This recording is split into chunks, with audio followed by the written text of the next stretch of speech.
What is going on, everybody? Happy Monday. I'm BobbyFi. I'm going to be taking you through just a few of my favorite plays from tonight's NBA slate. We call it my BobbyFi Five in 5 minutes. Now, it's early in the day, so a lot of this may change. We don't know who's playing and who's not yet, so it's subject to change, but I wanted just to name a few highlighted guys who I love today.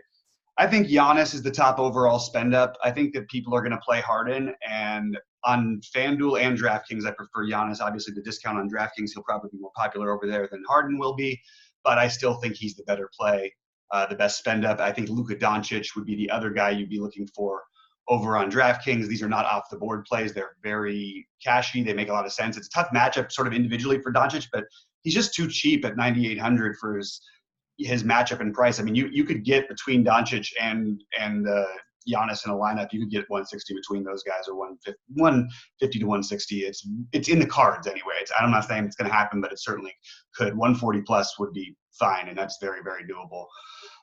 Some other guys that I wanted to highlight, Miles Turner is really standing out for me. I think this matchup against Brooklyn is premier. You have a lot of guys who attack the rim over there. You've got a team that can't rebound.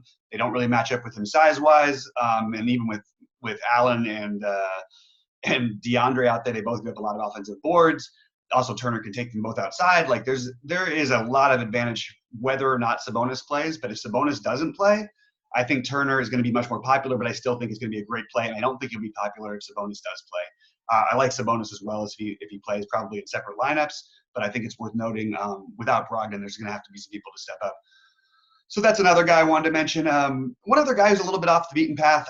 He's under-owned in these spots. He put up, I think, 47 or something the last time they played. Zach LaVine in a really good, interesting spot against a fast-paced Milwaukee team that he just did this against in Milwaukee. So I feel like he's a strong play, and I actually like all the Bulls here. Wendell Carter fouled out quickly in the last game. Cost me a lot of money because I had a nice lineup with him in it, and these guys played last time, but look, I'm going to play the guy at 6K. I think he's putting up 40 here more often than not when he gets the minutes, which he will if the game stays close. And I also like marketing at 6K. I know I've named more than 5 plays, but it's more like 5 things to highlight. And, the other one, back to that Indiana game, I think TJ Warren becomes a really, really, really excellent play at 5.7K. And I'm interested to see what happens on the other side, whether Kyrie plays or not. Sort of depends on how I might want to run that game back. But that is a game that stands out to me early in the day. And just real quickly, I want to just remind everybody, you should always pick on Minnesota. You should always pick on some of these spots. So I would recommend trying to get at least somebody from Utah. My lean would be Gobert, but I'm good with everybody from the Utah starting lineup, including guys like Royce O'Neal.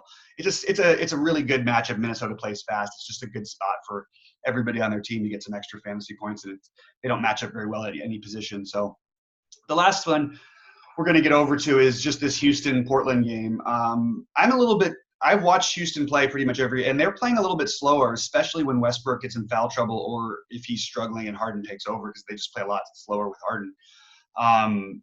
So the numbers, they've sort of gone under on the totals recently. I think this is a spot where I do expect this game to stay close, and I think close-ish, and I think that, they're even a little bit too high of favorites for me. I really like this game. I like Westbrook at 8.3. He's one of my top overall plays. I love Damian Lillard running it back. We know these guys have history. Westbrook at 8.3. We just got to keep playing him. I know it's frustrating, but like even the other night, he's just awful and puts up 38. Like the guy's close enough, and he's going to put up 65s and 70s in no time. I just going to keep on playing him, especially against a team like Portland who doesn't play a lot of defense. And as much as he got beaten up in the playoffs once by Dame Lillard, he has pretty much, gone back and forth with them throughout their career and actually dominated a lot of the matchups. So love Westbrook, really interested in Lillard also in that game. Anyway, we'll get back to you with some better videos later when we have more information. We're going to be doing some live shows. I'm going to be talking with some other top pros. And we'll be talking to you guys shortly. Thanks for tuning in.